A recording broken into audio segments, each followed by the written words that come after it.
चल यार धक्का मार जोर लगा के हर्षा કેમ આ બોલવું પડ્યું કેમ કે સુરત ઇન્ટરનેશનલ એરપોર્ટ પર આ કહેવત સાર્થક થઈ છે। વાહનોની જેમ પ્લેનને ધક્કો મારતો વિડીયો વાયરલ થયો છે। સુરત એરપોર્ટનો એક વાયરલ વિડીયો સામે આવ્યો છે જેમાં એર એમ્બ્યુલન્સને ધક્કો મારવામાં આવી રહ્યો છે। આ વિડીયો હાલ તો સોશિયલ મીડિયામાં ખૂબ જ વાયરલ થઈ રહ્યો છે। વિડીયોને લઈને લખાણ પણ લખવામાં આવ્યું છે કે વાહનોને તો ધક્કો મારતા ઘણા જોયા હશે પણ હવે જુઓ પ્લેનને ધક્કો મારતા। સુરત એરપોર્ટ પર દેખાતું આ 6 સીટર પ્લાન એમ્બ્યુલન્સ તરીકે ઉપયોગમાં લેવામાં આવે છે। સુરતથી આ પ્લાન એમ્બ્યુલન્સ તરીકે લખનઉ આ પ્લાન જવાનું હતું તેને ધક્કાઓ મારીને ખસેડાઈ રહ્યું હતું। એરપોર્ટના ગ્રાઉન્ડ સ્ટાફના કર્મીઓ દ્વારા પ્લાનને ધક્કો મારવામાં આવી રહ્યો હતો। એર એમ્બ્યુલન્સમાં ટેકનિકલ ખામીને કારણે તે બંધ થઈ ગયું હતું અને પાર્કિંગ સાઇડ ઉપર ખસેડવા એરપોર્ટના કર્મીઓએ ધક્કો મારવો પડ્યો હતો જેનો વિડીયો કોઈએ કેમેરામાં કેદ કરી લીધો હતો।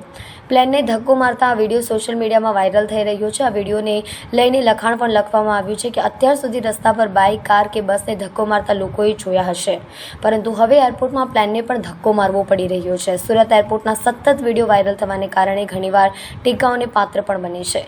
સૂત્રો પાસેથી મળતી માહિતી પ્રમાણે આ વિડીયો ગત રોજનો છે। આ વિડીયો સુરત એરપોર્ટ પરનો જ છે। સુરતથી લખનઉ ખાતે એર એમ્બ્યુલન્સ મારફતે લઈ જવાના હતા। દરમિયાન પ્લાનમાં ટેકનિકલ પ્રોબ્લેમને કારણે આ સમસ્યા સર્જાઈ અને ત્યારબાદ પ્લાનને ધક્કો મારી પાર્કિંગ સાઇડ ખસેડવામાં આવ્યું હતું।